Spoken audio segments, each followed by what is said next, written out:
काम केलं। पुणे शहरामधील शिवसेनेचा पहिला कार्यकर्ता की ज्याने सन्मान्य राजसाहेब ठाकरेंनी ज्यावेळेस राजीनामा दिला शिवसेनेचा, त्यावेळेस मी सुद्धा कॅन्टोन्मेंट विधानसभा मतदारसंघाचा उपविभागाध्यक्ष होतो। आणि त्यावेळेस शिवसेनेचा राजीनामा मी पण दिला आणि मी माझं स्वतःचं संपूर्ण जे काय माझं करिअर आहे ते सन्मान्य राजसाहेब ठाकरेंसोबत आजपर्यंत आहे। आणि आज मी माझ्या महाराष्ट्र नवनिर्माण सेनेच्या सदस्यत्व पदाचा आणि माझ्याकडे ज्या काही जबाबदाऱ्या आहेत, महाराष्ट्र नवनिर्माण सेनेचे मी सरचिटणीस आहे, मी बारामती लोकसभा मतदारसंघाचा संघटक आहे। या सगळ्या पदांचा मी आज राजीनामा दिलाय, कारण गेल्या दीड वर्षापासून मी या पुणे शहरामध्ये लोकसभेची निवडणूक लढवण्यासाठी इच्छुक आहे। आणि वारंवार माझ्यावरती माझ्या शहरामधीलच काही पदाधिकारी जे काही कधी स्वतः इच्छुक नव्हते, परंतु ज्यावेळेस निवडणुका प्रत्यक्षात जवळ आल्या त्यावेळेस निवडणुकांच्या इच्छुकांची यादी पुढे वाढत गेली।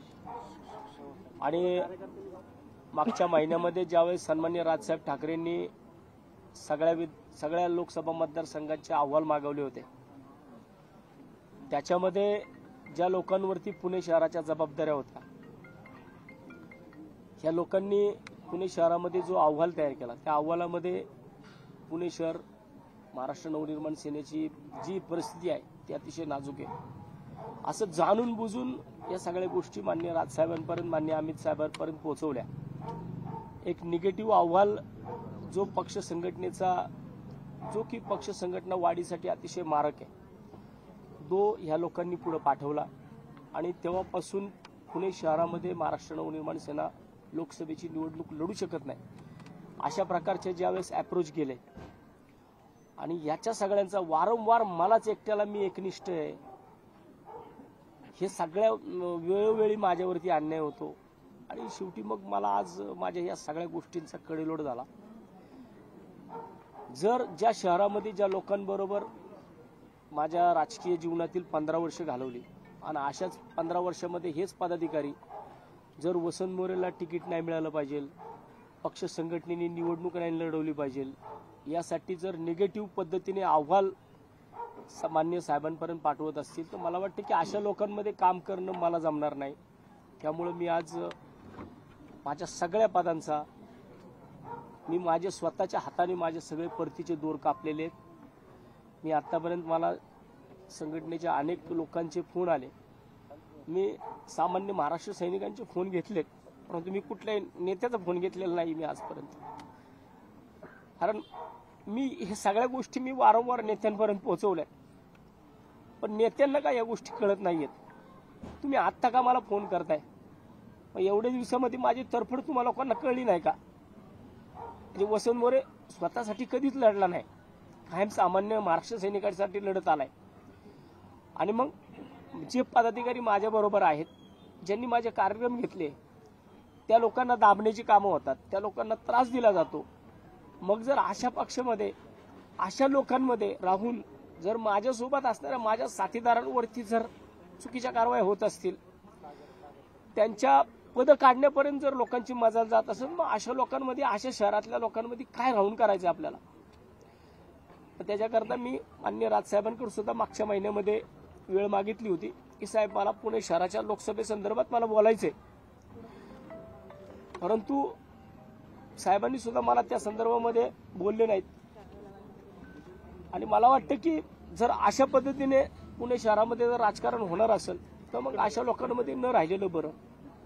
माझा वाद आजपर्यंत मान्य राजसाहेबांसंग कधी नव्हता, महाराष्ट्र नवनिर्माण सेनेसोबत सुद्धा नाहीये, परंतु ज्या चुकीच्या लोकांच्या हातामध्ये हे शहर दिले, ज्या चुकीच्या लोकांनी या शहराचं वाटोळं चालवलंय, इथला महाराष्ट्र सैनिक आज कोणत्या परिस्थितीमधून जातोय तो लोकांना माहिती आहे। माझा जो आजचा त्रास आहे, मी कोणत्या परिस्थितीने, मी काल रात्रभर झोपलेलो नाही, मी रात्रभर झोप आलेली नाही कालच्याला।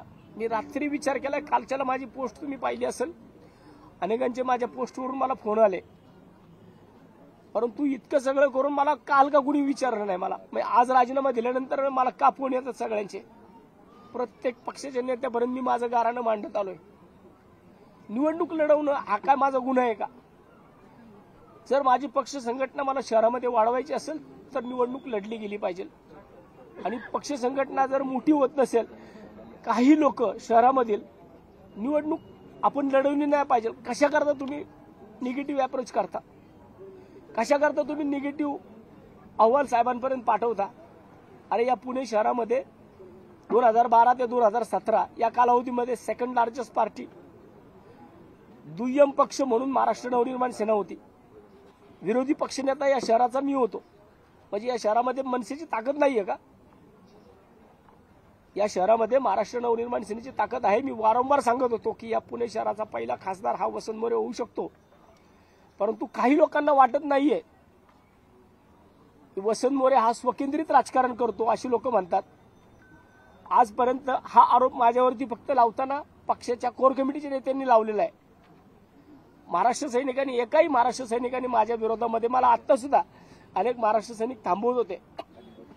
परंतु मला असं वाटतं की कुठवर या सगळ्या गोष्टी मी सहन करायच्या, कुठवर मी या सगळी माझी गाराणी मांडत राहायची. मी माझं गाराणं मांडायला गेलो तर तिथं लोकांना खोटं वाटतं. मग त्याच्यापेक्षा मी मागच्या वेळेस सुद्धा ज्या काही भूमिका माझ्या मांडल्या होत्या त्या भूमिकेमध्ये माझ्यावरतीच कारवाई झाली. आणि आता सुद्धा जर माझ्यावरतीच कारवाई होणार असेल तर मला वाटतं कुठल्याही पदावरती न राहिलेलं बरं. म्हणून मी आज माझ्या प्राथमिक सदस्यत्व पदाचा, माझ्या सरचिटणीस पदाचा, माझ्या संघटक पदाचा मी राजीनामा दिलाय. इथून पुढे मी अजून कुठल्याही पक्षामध्ये गेलेलो नाहीये. माझी जी काय भूमिका असेल ते पुणेकर माझे मायबाप आहेत, ज्यांनी मला एक स्थान दिलेलं आहे त्यांच्या मनामध्ये.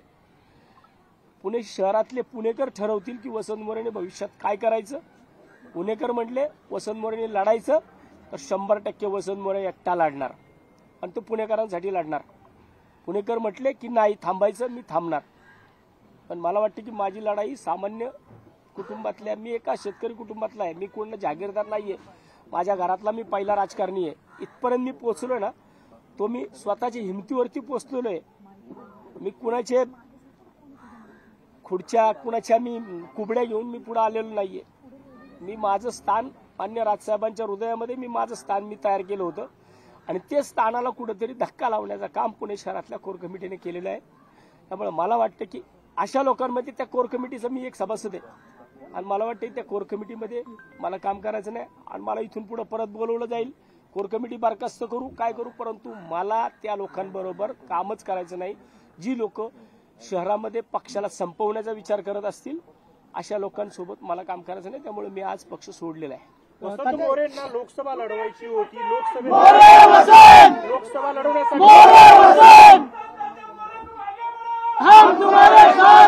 लोकसभा लढवण्यासाठी वसंत मोरे सातत्याने इच्छुक होते आणि आता कुठं लोकसभेसाठी आपल्याला तिकीट मिळत नाहीये अशी शक्यता वाटते. त्यामुळे वसंत मोरेंनी राजीनामा दिलाय. असं नाहीये. मला वाटतं की निवडणूक लढवायची नाही लढवायची हा मान्य राजसाहेबांचा निर्णय आहे.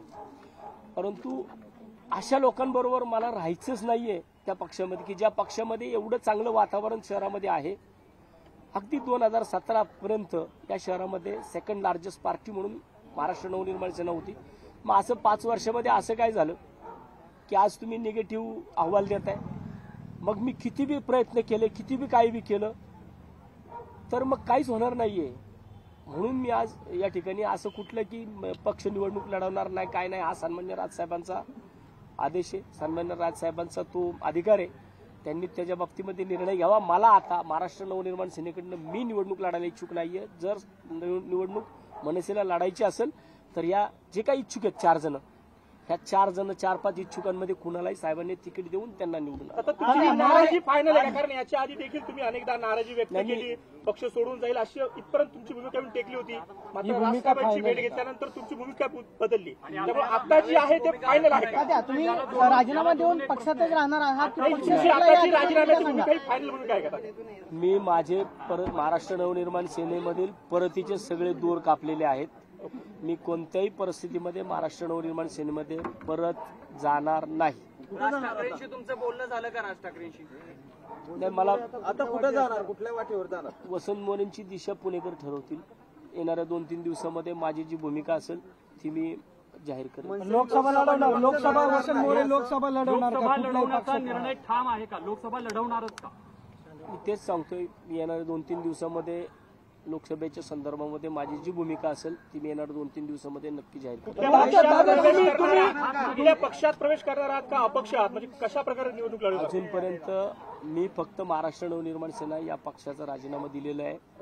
मी सदस्यत्व पदाचा राजीनामा दिला, सगळ्या पदांचा राजीनामा दिला आहे. मी कुठल्या पक्षात जाणार ही माझी कुठलीच भूमिका मी अजून काहीच जाहीर केलं नाही किंवा मी कुठेही जाणार नाही अजूनपर्यंत. पुणेकर ज्या बाबतीमध्ये मला ज्या भूमिका सांगतील, कारण मी माझं फेसबुक लाईव्ह असेल, माझी सोशल मीडिया असेल, वेळ पडला तर मी शनिवारवाड्यावरती जाऊन त्या ठिकाणी पुणेकरांचा से मागेल आणि मला त्या ठिकाणी पुणेकर सांगू शकतील मी निवडणूक लढवायची का नाही लढवायची. राज ठाकरेंनी परत पाहुणे तुम्हाला साथ घातली. राज ठाकरेंनी काय सांगितलं तर राजसाहेबांचं तुम्ही ऐकणार का? त्या राजसाहेबांचं तुम्ही ऐकणार का? कदाचित पुढच्या 2 दिवसांमध्ये वरिष्ठ नेत्यांकडून तुमच्याशी बोलणं केलं जाईल, संपर्क केला जाईल. राज ठाकरे बोलले तर तुम्ही परत पक्षामध्ये येणार?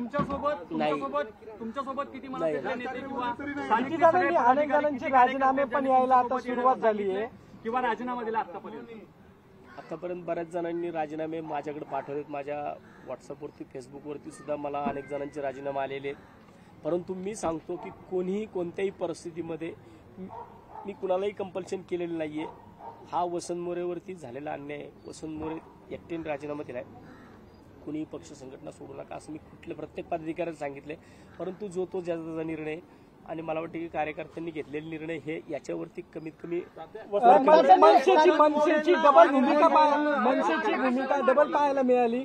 तुमच्या कार्यक्रमाला तुम्ही शर्मिला ठाकरेंना बोलवलं तर ते म्हणले की वसंत मोरे लोकसभेला दिल्लीत पाठवू आणि नंतर साईनाथ बाबरांकडे गेल्यानंतरही तेच म्हटल्या. मग ह्या भूमिकेत कुठं तुम्हाला तथ्य वाटतंय का किंवा ही सगळी भूमिका तुम्हाला नाराज करणारी होती का? नाही, मला वाटतं की त्याच्यापेक्षा वहिनींपर्यंत ज्यांनी कुणी या गोष्टी बोलले त्यांनी पण स्वतःचं आत्मपरीक्षण केलं पाहिजे. नेत्यांना ज्या गोष्टी पोचवल्या जातात, ज्या गोष्टी नेत्यांपर्यंत सांगितल्या जातात, त्या गोष्टी नेते काय जागेवरती येऊन कुठल्या गोष्टी पाहत नाही. कुणी त्यांना ज्या गोष्टी सांगितल्या जातात त्या गोष्टी ते बोलतात. शहर मनसेत वसंत मोरेंची अडचण का होती? शहर मनसेत वसंत मोरेंची अडचण का होती? शरद पवारांची जी भेट घेतली होती त्याच्यानंतर जी चर्चा सुरू झाली त्यावर काय स्पष्टीकरण नाही, आहे? मी आता असं बोललं जात पवार साहेबांची मी जी भेट घेतली होती किंवा मी ती सन्माननीय खासदार सुप्रियाताई सुळे यांचा मतदारसंघ आहे आणि त्या मतदारसंघामधला तो विषय होता. त्यामुळे मी त्यांच्याकडं बारामती लोकसभा मतदारसंघामधील त्या खेळाच्या मैदानाच्या आरक्षणाबाबतीत गेलो होतो. माझी त्या ठिकाणी कुठलीही राजकीय भूमिकासाठी मी गेलो शहर मनसेत वसंत मोरेंची अडचण का होती? शहर मनसेला वसंत मोरे का नको होते? कारण महाराष्ट्र नवनिर्माण सेनेचा महाराष्ट्र सैनिक वसंत मोरेला लाईक करतो, तो इतरांना करत नाही. ही त्यांची मूळ अडचण आहे. तुम्ही राजसाहेबांना बोलत का याबाबत? राजसाहेबांशी बोलणं झालं का? 100% मी माझे सर्व सहकारी मित्र आहेत यांच्यासोबत मी सकाळी 1 तास चर्चा केलेली आहे. 1 तास त्यांच्यासोबत चर्चा करून मी हा निर्णय घेतलाय आणि त्याच्यानंतरनं मी त्या निर्णयापर्यंत गेलोय. वसंत मोरेंनी मनसेच्या प्राथमिक सदस्य पदाचा राजीनामा देताच त्यांनी त्यांच्या घरासमोर जो बोर्ड आहे त्याला झाकून टाकलेला आणि आता परत घर वापसी नाही हे त्यांनी जाहीर करून टाकलेलं आहे. मी पाहिजे तर राजकीय संन्यास घेईल पण पुन्हा मनसेत घर वापसी नाही. पण इतर ह्या मनसैनिकांचं काय करणार तात्या? कारण हे सगळे तात्याच्या सावलीसारखे तात्यासोबत असतात. मी हे गिरींना तर मी नेहमी बघतो, नेहमी तात्यासोबत असतात. काय सांगाल आज किती दिवस झाले गेल्या 2-3 किती दिवस झाले दिवसांबद्दल पक्षांच्या कार्यकर्ते जे आहेत ते तात्यांबरोबर फक्त किती दिवस मेंटेन करा. मला गेल्या त्यांना कुठं ना कुठेतरी काहीतरी अडचण तात्यांबद्दल काहीतरी चुकीची माहितीवरती साहेबांकडे पोहोचवायची. 22-23 चालू 2 वर्ष होऊन तात्यांसोबत 2 वर्षापासून हो 100% आम्ही तात्यांबरोबर खूप लहान असल्यापासून आम्ही तात्यांबरोबर आहेत ते सर्व तात्यांचे लहानपणाचे. मला वाटतं की ती संघटना काय सांगाल ताई आज ही वेळ कुणामुळे आली? कोण आणि आता ह्या वरच्या सगळ्या वरिष्ठांमध्ये घडलेल्या घडामोडी आहेत. यामध्ये आम्ही तात्यांना सपोर्ट करायला किंवा त्यांनी जसं सांगतील ते काम करण्यासाठी शाखाध्यक्षपदी काम पाहतो. आणि आज मला तात्यांनी पक्षामध्ये आणलं, त्यांच्या नेतृत्वाने मी काम करत होते. आणि आज जिथं तात्या असतील तिथं मी राहणार आणि तात्यांसाठी काम करणार. काय सांगा सेम आम्ही आलोय पक्षामध्ये ते तात्यांचं बघून आलोय, तात्यांची एकनिष्ठता बघून आलोय, तात्यांचं काम बघून आलोय. तात्यांसारखं काम आज पुणे शहरामध्ये कुठंच नाहीये. आणि आज जिथं तात्या असतील तिथं आम्ही नक्कीच असणार. आमच्याबरोबर अजून अनेक पदाधिकारी नाहीये, परंतु आम्ही गेली पक्ष स्थापनेपासून मी शाखाध्यक्ष म्हणून तात्यांबरोबर आहे. आज पाहतोय की संघटना या उपनगरामध्ये वाढण्यासाठी तात्यांनी काय पराकाष्ठा केली. म्हणजे तात्यांनी हे जे काही डेव्हलपमेंट केलंय हे जे पक्षवाढीसाठीच केलं आणि ते नितांत राजसाहेबांवरती केलं. पण येणाऱ्या या 2-4 वर्षामध्ये की तात्यांबरोबर जे आम्ही सहकारी आहोत त्यांना पण ना हक त्रास देणे किंवा आता समजा मी कामगार संघटनेचा मी मनसेचा मी उपाध्यक्ष